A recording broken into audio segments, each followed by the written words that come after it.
Hi guys, Lord Al in the shed. I've seen it. Thinking to myself, how am I going to explain all this?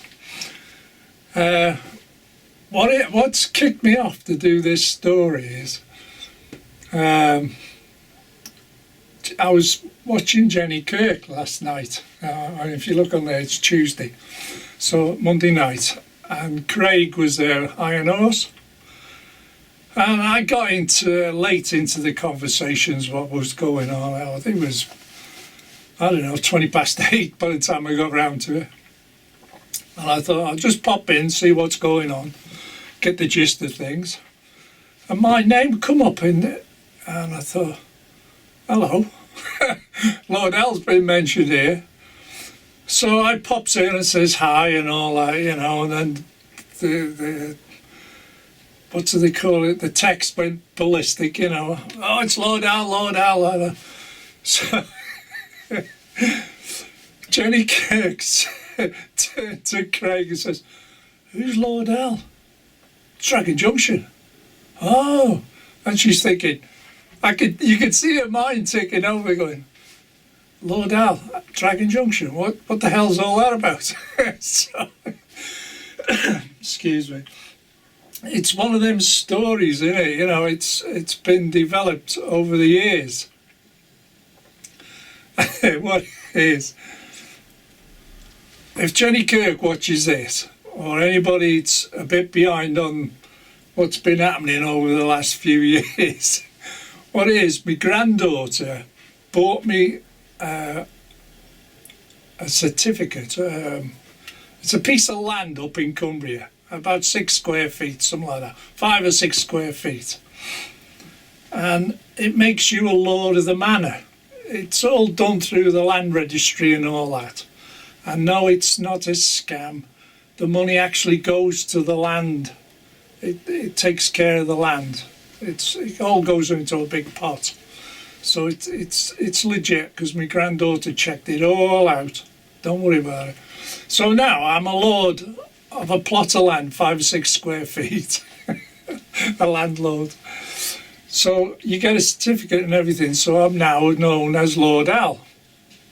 And I did this, 2 years ago now, and the name's stuck. Everybody knows me as Lord Al, or Dragon Junction, but it's always Lord Al. So I said at the time, 5, 6 square feet of land, it's only fit enough to put a bog on it. And I'm thinking, that piece of land could be a bog at the bottom of a field. I says, so you got a bog in a bog. So Jeff Reedman jumped on the bandwagon and created Lord Al's Lavvy, as you can see there, yeah? So, and then he makes a 3D print of the Lord Al's Lavvy, and the story just went on and on over time. And it's been a great fun adventure, to be honest. People have wanted it, and I've supplied them. Jeff supplied them. You can buy them on his website if you want them. But it's one of them funny things. Have I got one handy for you, gent, to have a look at? I think I got one over here. There it is. There it is. There's a little 3D print, and it says on it, Lord Al's Lavvy. I put a sticker on it. But that's what got created out of it. So having a bit of fun on YouTube has helped somebody in the business world in a way, and it help these people. So I just found it funny that that Jen said, "Who's Lord Al?" I was cracked up. But that's the fun of things, isn't it? That's how things move on over time. But big thank you to Jeff Reedman who come up with the concept, and obviously he makes these in a 3D print and one thing or another. I think the last one I had was Alan Reynolds had it few weeks back. Yeah, I think he had me last one. I didn't give one to Timber Serve. He could make his own, to be honest. He's got 3D printers, but I don't think he wanted one. So I could have given him one if he asked, but he didn't ask anyway. If you want one, Timber, I'll give you one. I'll get one made specially for you. Even with a sign on the top, said Timber Serves Bog. So, no worries. So, what's this film all about? Now, this film is a lot of updates all at once. Mainly, it kicked off from the last movie I did, when I did the run round with the 43 to music, and a lot of people enjoyed that. I must admit, it's a good film. But what I've realised, I didn't realise how bad that corner was outside, because I was in the process of ripping it out, because I was doing the corner. I've done the track walling and one thing and another, and grassing ballast, that, and I just needed something for the back. Anyway, another friend got in touch with me, which was Mark from Fantasia. He said, I can sort you something out for your birthday, which is in a couple of weeks.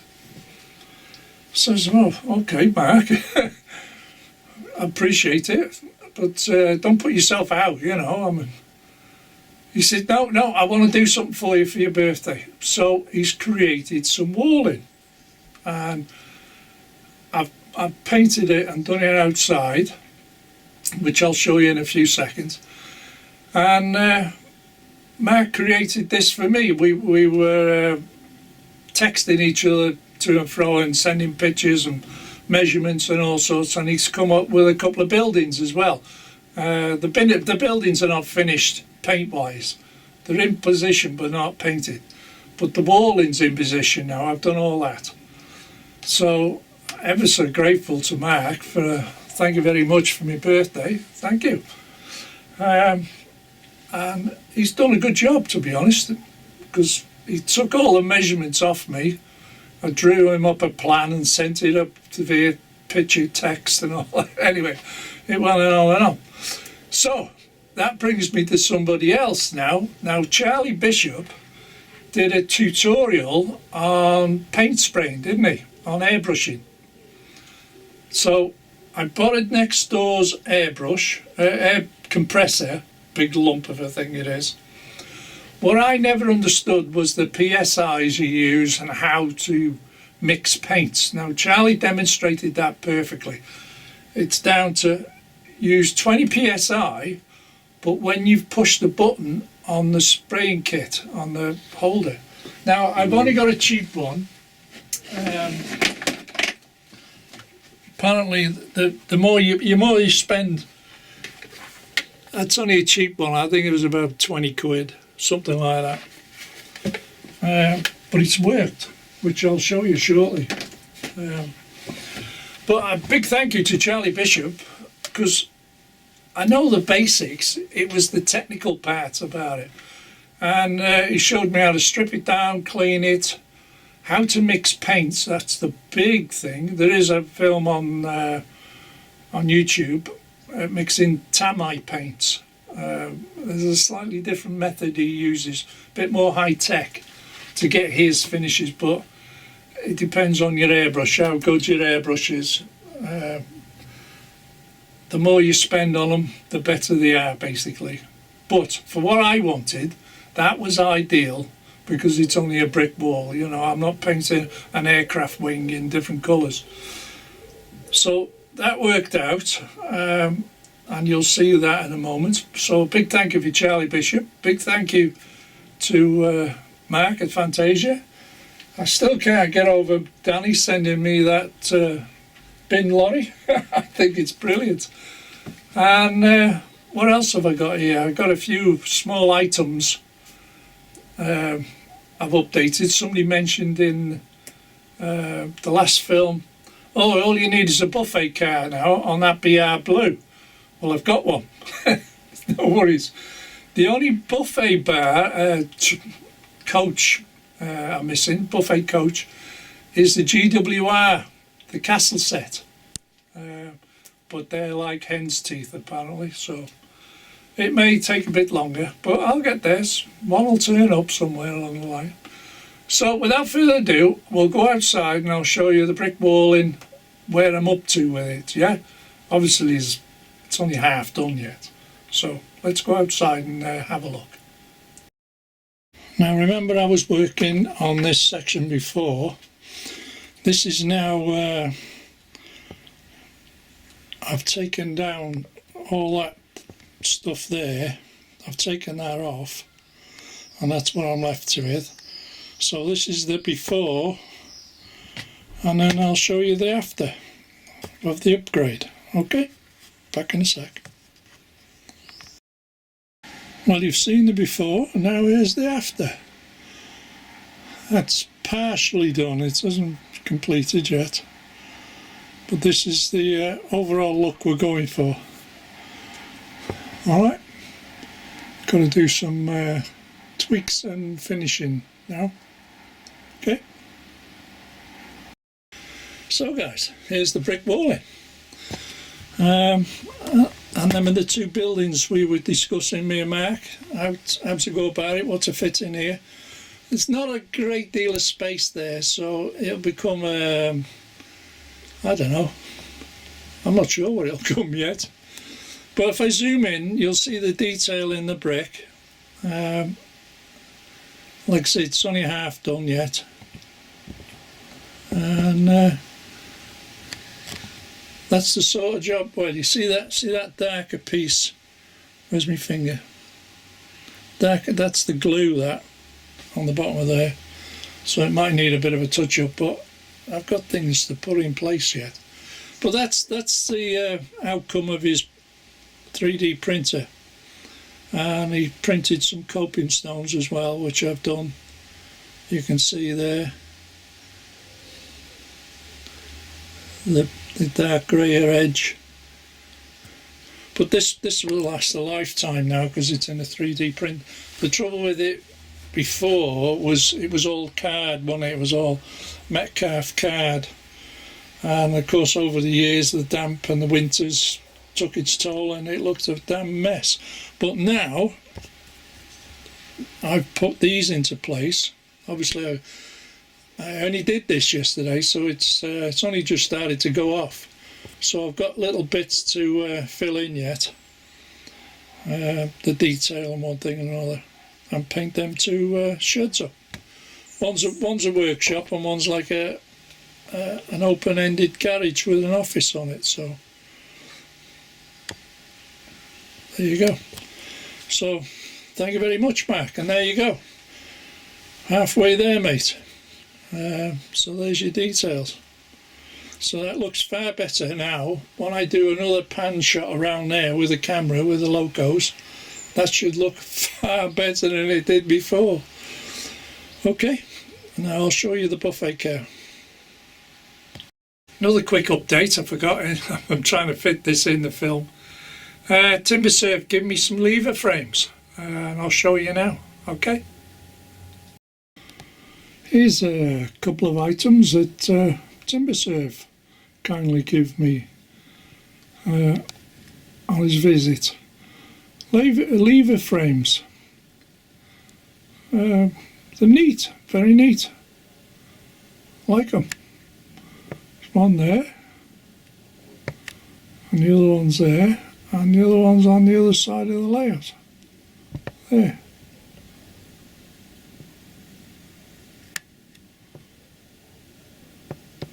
Focus, always a focus there. Simple little things. It just has a bit more interest to things. What else we got for you?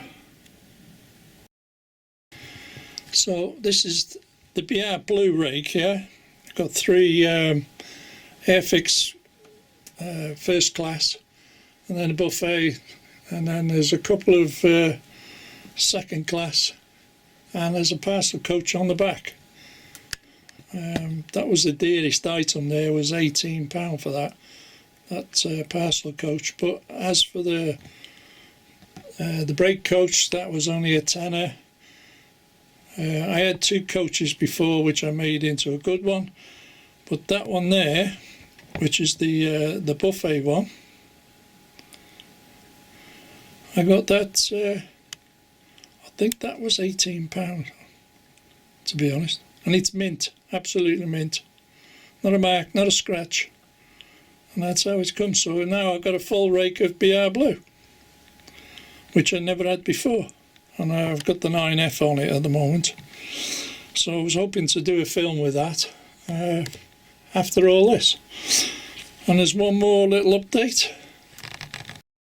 Right, the other little update is this office block you get from West Hill Wagon Works, yeah? And I needed something to fill this area down there a little bit better than what it was. Now apparently, I've been on the website again, this is about 16 quid's worth.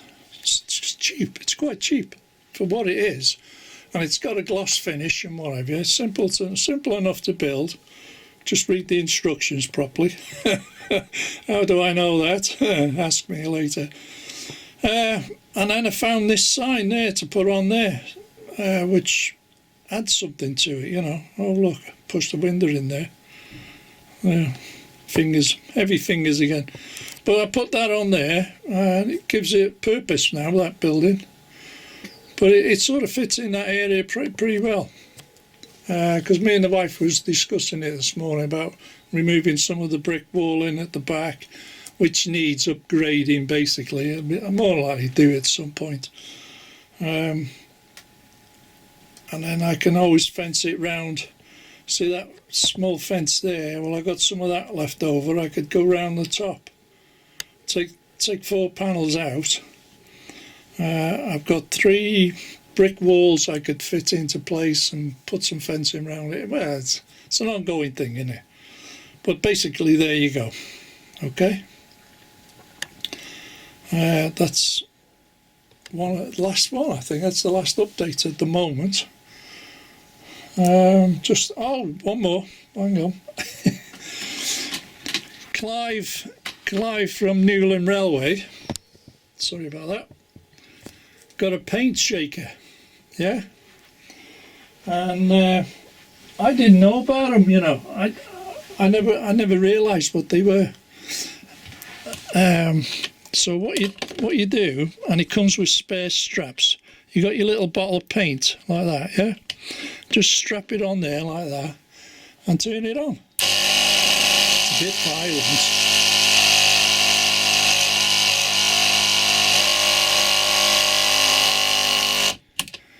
So you only need 30 seconds and there's your paint shook up. You haven't got to do this all day, you know, with the ball bearing inside. Put it on there for 30 seconds and it's job done. So that's another little thing I've updated. Simple enough, get them on eBay, whatever. Just type in paint shaker, model paint shaker. They're doing do different types, but that's what you are. That's all you need. It's a 13 amp plug-in little power source, and it just vibrates the paints. So there you go. Now I forgot to say, I tend to update things that often. I forget what I've done half the time. So I'll fetch an interview what I've updated. And what it is, this Loco, which is a Hatton 66, okay? You've gone too far in shot? Yeah. Just fetch it back a little bit, there we go. That Hatton 66, I nicked the chip out of it, which is in the class 43, which you've seen in the last film, which was a standard 21 pin chip. So I didn't have a chip for this. So what I did, I sent off the Roads and Rails and I said, look, I need a Hatton 66 sound file with an EM2, the Earth Mover 2 speaker, which are 40 quid now. Unbelievable. And the Lego Biff sound file on it. So he did all that for me, and 155 quid later it arrived. £25 tax on it. Honestly, God, it's unreal. But that's what you got to pay if you makes your choice, you pays your money, innit? So what I'll do is just start it up for you quick, and it does start. Once it's been started, it's quicker to start up the second time round. But it does all the priming. But the main thing is the depth of sound this creates. It's unreal.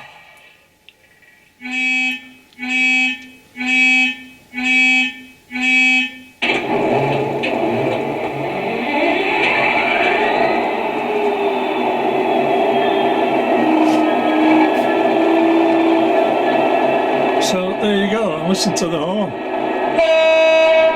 Unreal. But it comes with all the lighting functions on it and everything. You can have day and night running and everything. Everything's there on the chip, and she runs beautifully, obviously. But the one behind it, I did this a while back as well.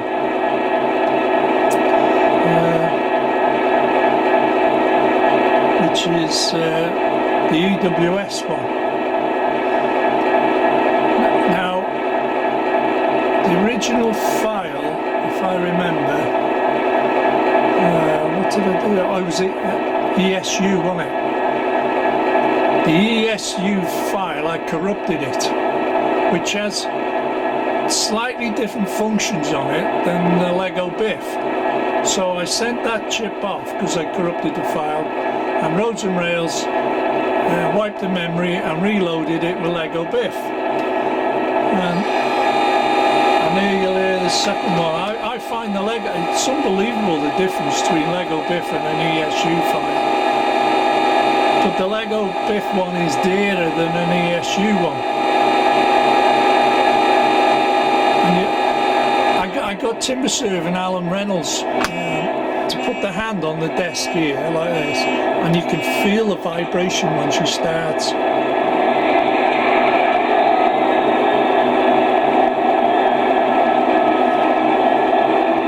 It's nuts, it is.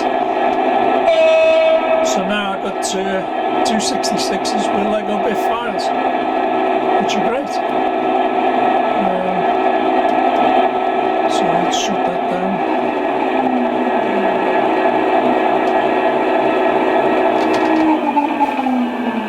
So that's, I think basically that's where I'm up to at the moment on updates. Still I got a load of stuff to do.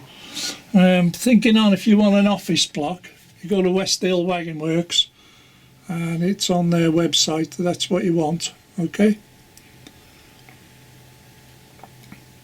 And that's the number and everything if you want to go through it. So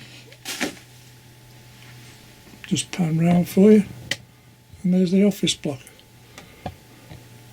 So I think that's about it really for this week. And what I'll do is I'll run the 9F there. I'll run that around, do a small running thing like I did with the GWR 43. I'm not sure on music yet, whether it gets music or not, I'm not sure, but it's got its own soundtrack. As you know, it's got sound in it, which has got the Wheel Tappers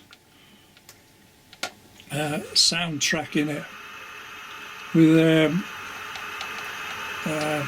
good speaker basically.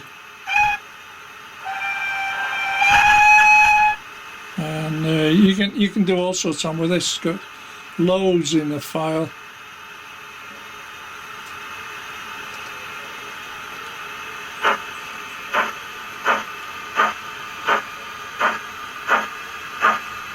So I'll see if I can put a film together, and I'll finish this film off for this week. Okay, thank you very much guys. See you in the next one. Bye for now.